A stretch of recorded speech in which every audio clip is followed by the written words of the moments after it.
अब की बार किसकी सरकार? 3 राज्यों में यह सवाल था, जिनमें से 2 में तस्वीर बिल्कुल साफ है। त्रिपुरा में बीजेपी की वापसी हो रही है, 33 सीटों के साथ है बीजेपी का गठबंधन। लेफ्ट और कांग्रेस मिलकर 16 सीटों पर है। टीएमपी टिपरा मोथा पहली बार चुनाव लड़ रही है, 10 सीटों पर है। टीएमसी का खाता नहीं खुला त्रिपुरा में और एक अदर्स।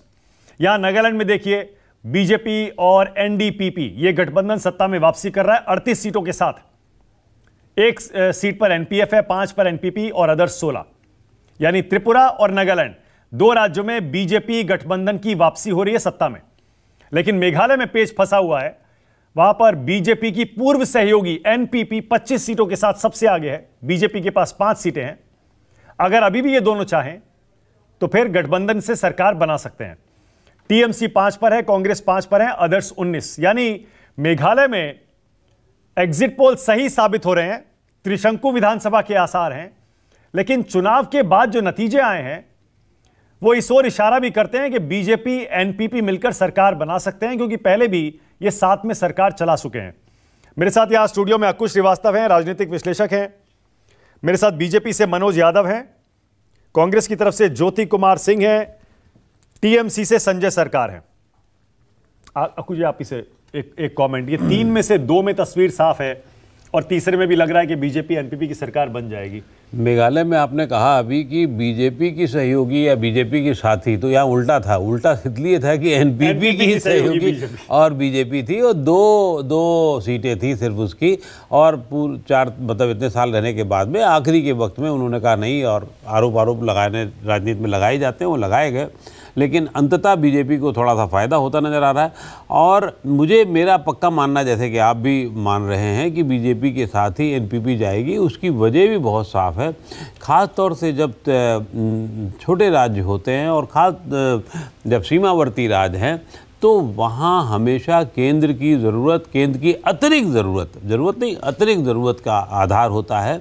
और अब तक का इतिहास यही रहा है कि जो केंद्र में सरकार हो, चाहे वो कुमार स्वामी की अगर मान लो आ जाए वहाँ, तो भी आप उन दिनों जब कुमार स्वामी वहाँ देवगौड़ा साहब थे यहाँ, तो पता लगता था कि उसी तरीके का गठबंधन एक आध जगह और हो गया। या जब कर्नाटक में थी तो उनके कुछ फुटप्रिंट वहाँ दिख जाते थे।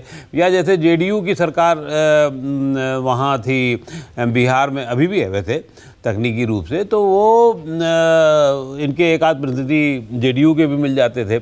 तो अब वो वहाँ वैसे ही हो जाता। तो इस लिहाज से बीजेपी ही इनके साथ जाएगी अगर चीज़ें ठीक रहीं।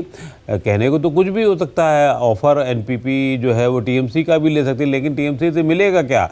अभिषेक खुद ही परेशान घूम रहे हैं, तो इसलिए वो वहाँ मुझे नहीं लगता कि कोई और अतिरिक्त चीज़ें होंगी। जो पहले था उसी तरीके का होगा। तो क्या 3/3 इसको बीजेपी जब भुनाने की कोशिश करेगी, उसका असर बाकी राज्यों पर होगा? उत्तर भारत पर होगा? मध्य प्रदेश, राजस्थान, छत्तीसगढ़, कर्नाटक, तेलंगाना, यहां पर होगा? शाम को देख लीजिएगा आप दीनदयाल उपाध्याय मार्ग पे इसका जितना बढ़िया काम होगा ना, जितनी बत्तियां होंगी, जितनी प्रधानमंत्री की यात्रा होगी, सबको फूल मालाएं बनाई जाएंगी, तब तक वहाँ से कुछ नेता आ जाएंगे। तो बीजेपी जानती है कि कैसा उपयोग किया जाना चाहिए। ये नहीं है कि अरे अच्छा चलो बाद में कर लेंगे, 1 महीने यात्रा या 3 महीने यात्रा या 5 महीने यात्रा करने के बाद चलो अभी छोड़ दो, अभी थोड़ा आराम कर लेना। बीजेपी तो हमेशा इलेक्शन मूड में रहती है और उसका वो हमेशा फ़ायदा भी उठाती रही है। और इसको इस पूरी जीत को वो सिर्फ त्रिपुरा की, मेघालय की, नागालैंड की जीत नहीं बताएगी, वो जीत बताएगी पूरी देश की जीत। क्यों? क्योंकि समाहित जो नॉर्थ ईस्ट हो रहा है पूरे देश में, ये बहुत बड़ी बात है। और उसमें ये बताया जाएगा कि हमने कितना बड़ा काम किया। अभी भारतीय जनता पार्टी के प्रवक्ता हैं, वो भी बताएंगे कि हमने 10 लाख करोड़, 5 लाख करोड़, 20 लाख करोड़ ये सब यहाँ खर्चा किए, हमने इतने हवाई अड्डे बनवाए, हमने इतने ये किया, हमने नॉर्थ ईस्ट के लोगों के साथ में ये किया। ये सच है। अभी तक कितने पार्टियों के अध्यक्ष को दिल्ली में जाना जाता था। नागालैंड के अब बीजेपी का जो अध्यक्ष है वो आकर के यहाँ मस्ती करते हैं, तो उनको सबको पता होता है, सब उनसे बड़ी मस्ती में बात करते हैं, तो कितना अच्छा भी लगता है। तो ये समाहित होना बहुत बड़ी बात है। मुझे लगता है इसका फ़ायदा हमको मिले ना मिले, हमारी आने वाली पीढ़ियों को मिलेगा और देश मजबूत होगा। और नमस्कार, मैं हूं मानक गुप्ता। अगर आपको हमारा ये वीडियो पसंद आया हो तो इसे लाइक और शेयर जरूर करें। और हाँ, हमें सब्सक्राइब और फॉलो करना ना भूलें, ताकि आप देश और दुनिया की कोई खबर मिस ना करें। तो जुड़े रहिए हमारे साथ और देखते रहिए न्यूज़ 24।